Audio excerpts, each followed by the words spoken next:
Hello everyone, I am Frightening Findings, and in this video, we have more true scary Reddit stories, but we have one story with actual photos provided by the user. Stay tuned for that story. And make sure, as always, to give that like button a frightening experience. Now, let's get into these stories.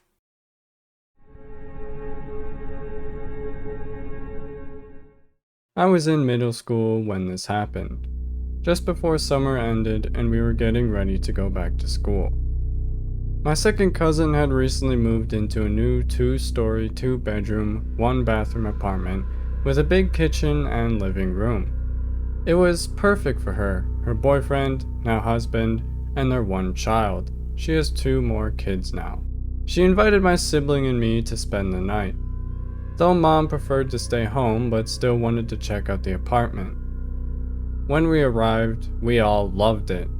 It was a nice complex, right by the school. Though there were a few bad neighbors, but we were happy for my cousin.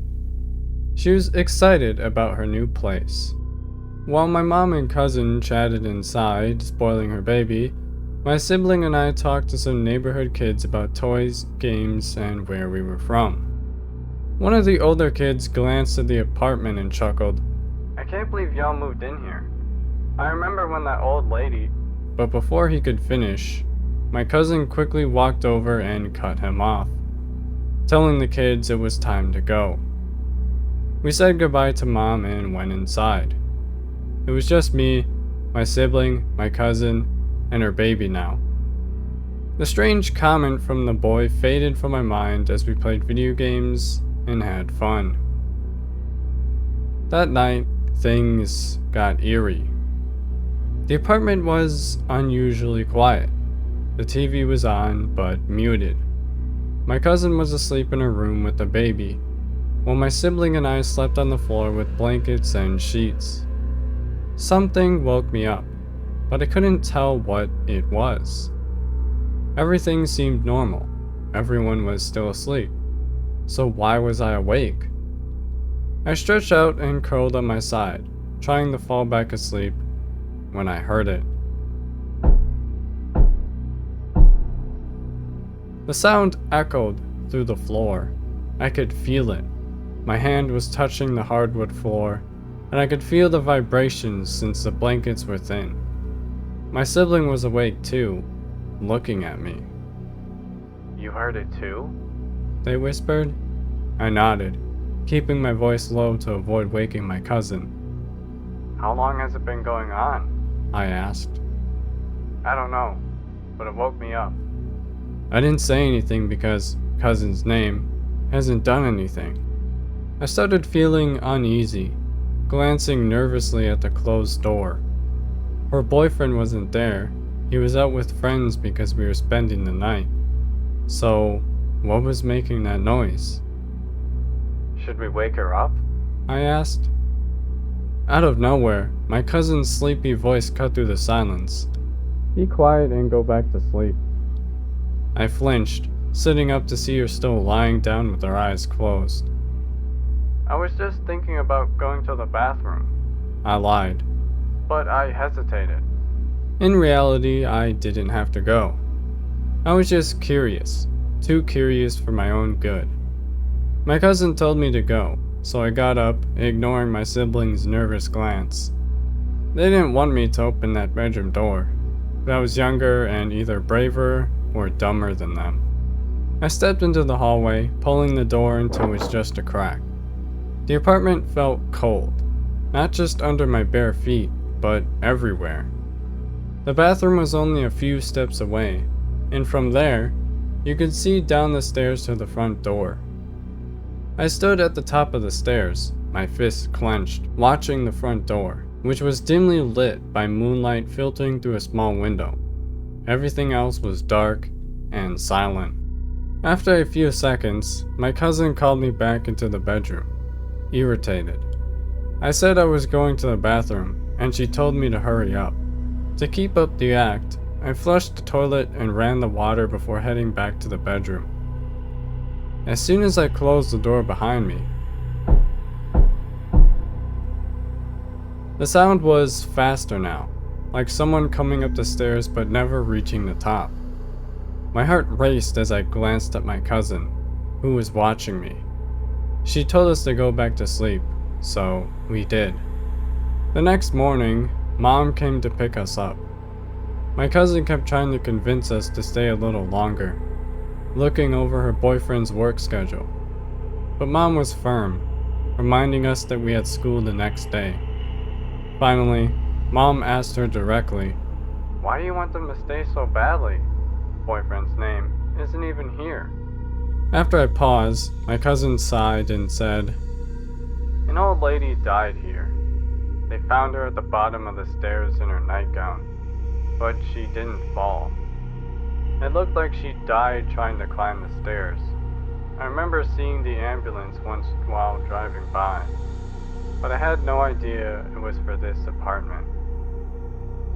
Mom shook her head immediately and said we weren't coming back, and neither was she. Nobody wanted to stay in that apartment. Not my aunt, not my cousin's sister, not even her boyfriend.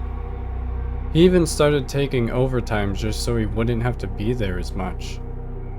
A few days later, my cousin finally moved into another apartment in a different neighborhood.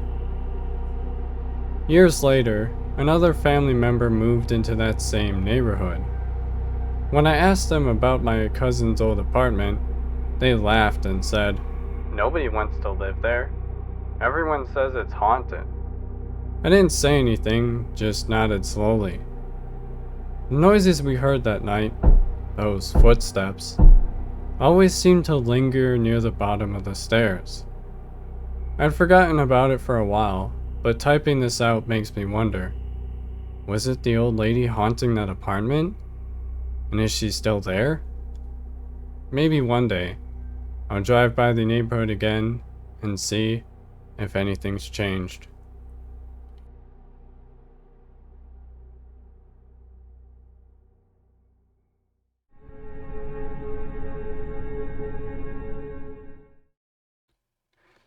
My name is Lise. I am 21 years old and I live in France. Throughout my childhood and adolescence, I experienced numerous paranormal events that always left me questioning what was happening. Here's my story in detail. I must have been around 5 or 6 years old at the time. I lived in a 2-story house with my parents and sister. My parents' room was on the first floor, and so was mine, while my sister slept upstairs. One night, as I was falling asleep peacefully in the dark, I suddenly woke up in a state of absolute terror. I felt incredibly hot, sweating profusely, but there was no sound or reason for it. Instinctively, I pulled the blanket over my face, leaving only my nose exposed. It felt as though someone or something was watching me from the edge of my bed. This sensation repeated itself night after night. The fear would grip me for a few minutes before I managed to fall back asleep. Eventually, one evening, I gathered the courage to peek out from under my blanket, just to make sure I wasn't imagining things. And that's when I saw them. Large, slightly rounded shoes standing right by my bed. They were men's shoes, I was certain of it. After that, I not only saw the shoes but also began hearing the man approach my bed. I felt him staring at me before slowly walking away, at which point I would fall back asleep almost instantly. I asked my parents if they were coming into my room at night, but they denied it. My mother, a firm believer in the paranormal, had experienced things herself. My father, on the other hand, was more philosophical and skeptical.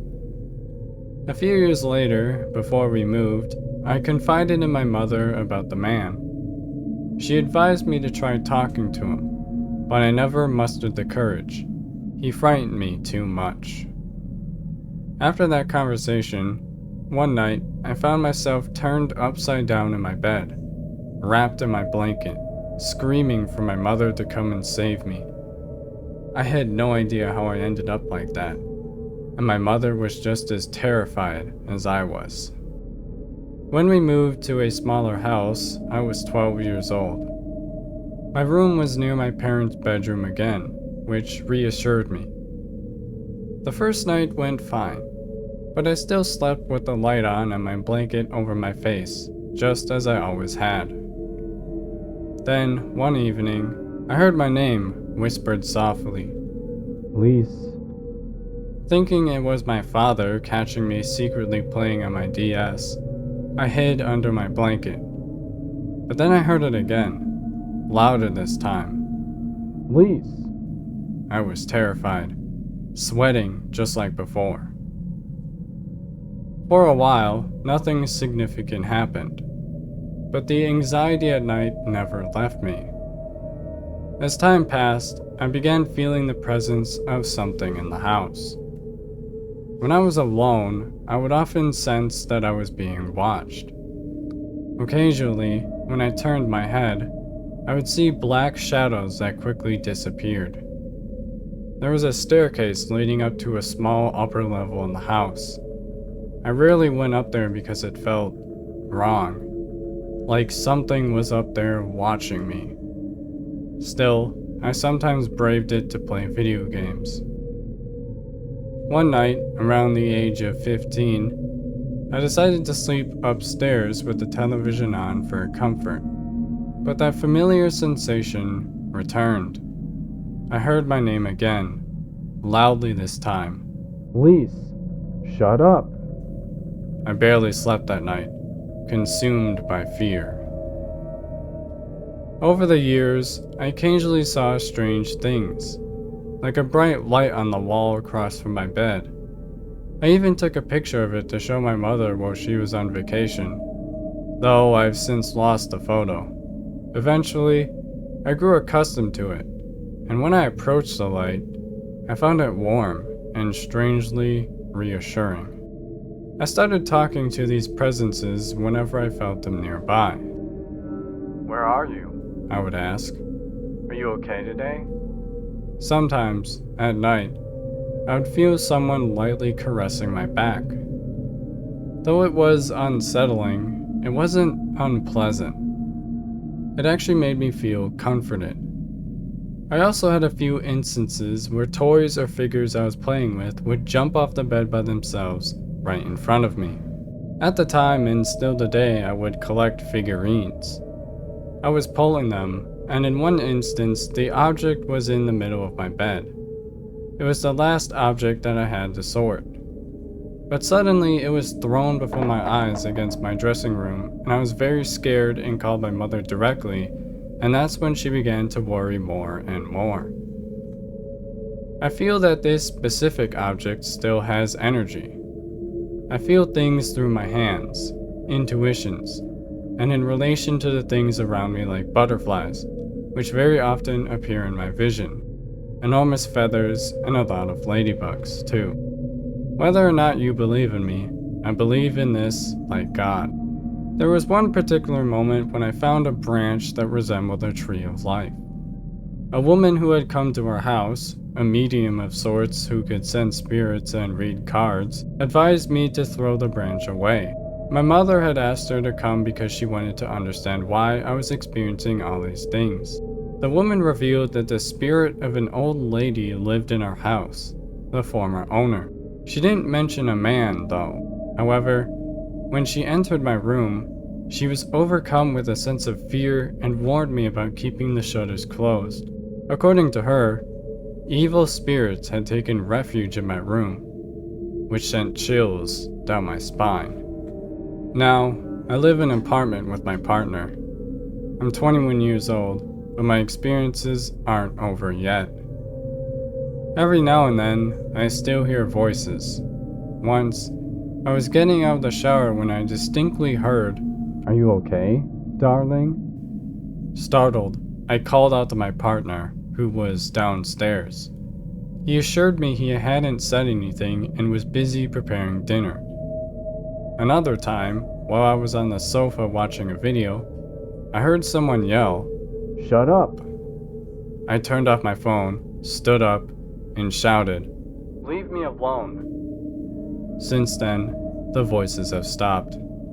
But I still feel strange things from time to time and see black masses in the corners of my vision. In an effort to understand more about the paranormal, I bought books and even started practicing cartomancy. I've read cards for my loved ones, and it always surprises them how much I seem to know about their lives. So, who was this man all along?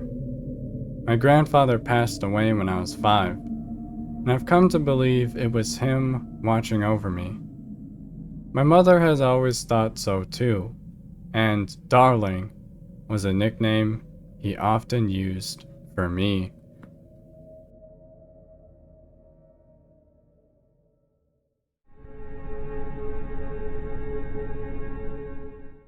These stories are all real accounts of things that have happened to me and my family. One day, I was vacuuming my grandma's hallway.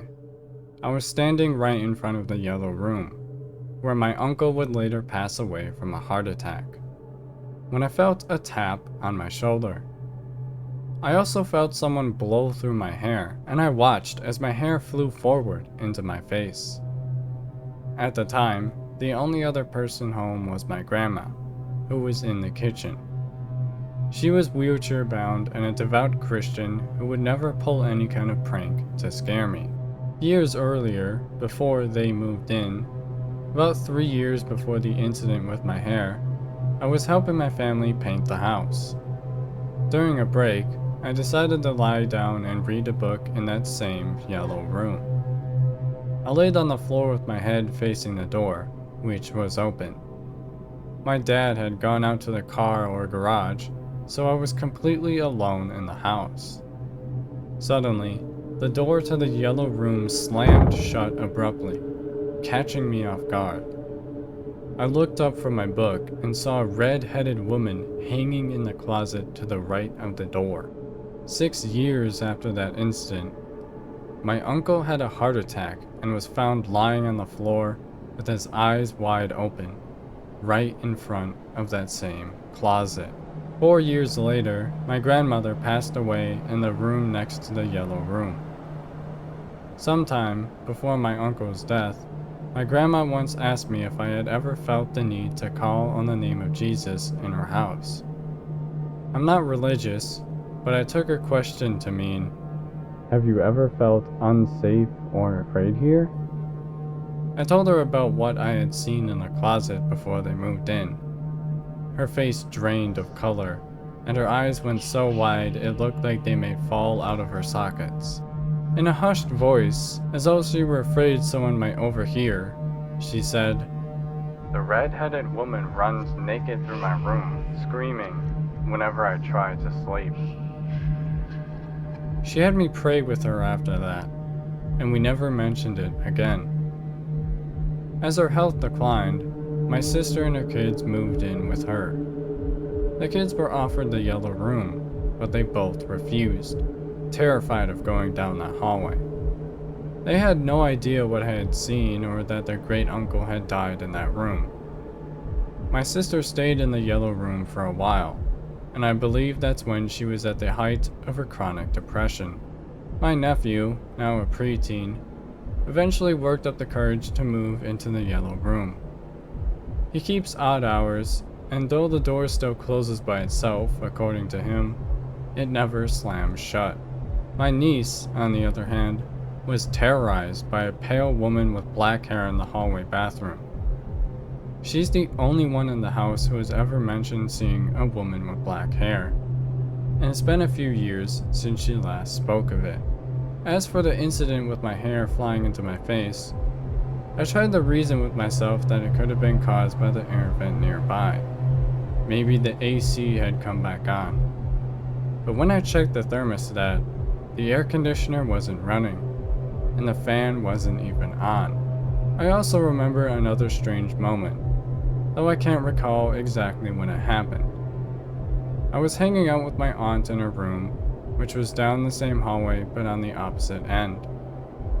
We were chatting when suddenly, her ponytail, placed low on her head, flew forward over her head and slapped her in the face.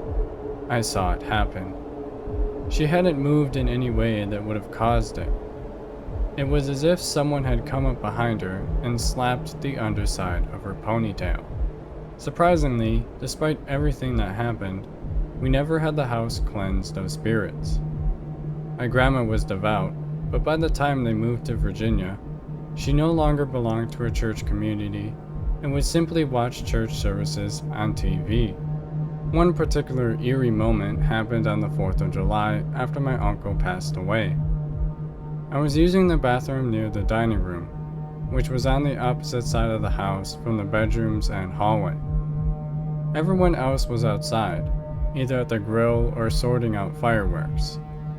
Out of nowhere, I distinctly heard my late uncle's voice call my name.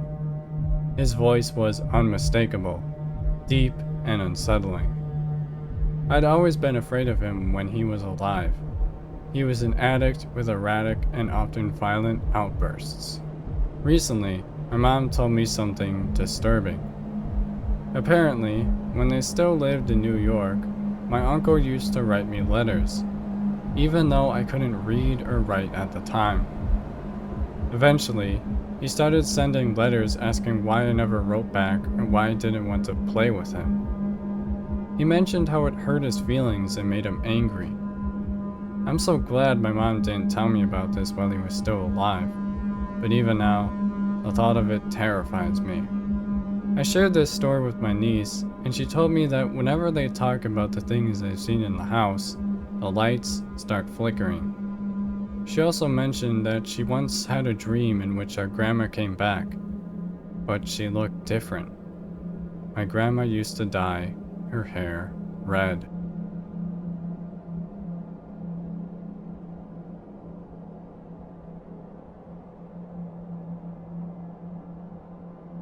Thank you for watching, and that was 3 true scary Reddit stories. And if you found this video frightening, please make sure to smash that subscribe button and give the like button a frightening experience.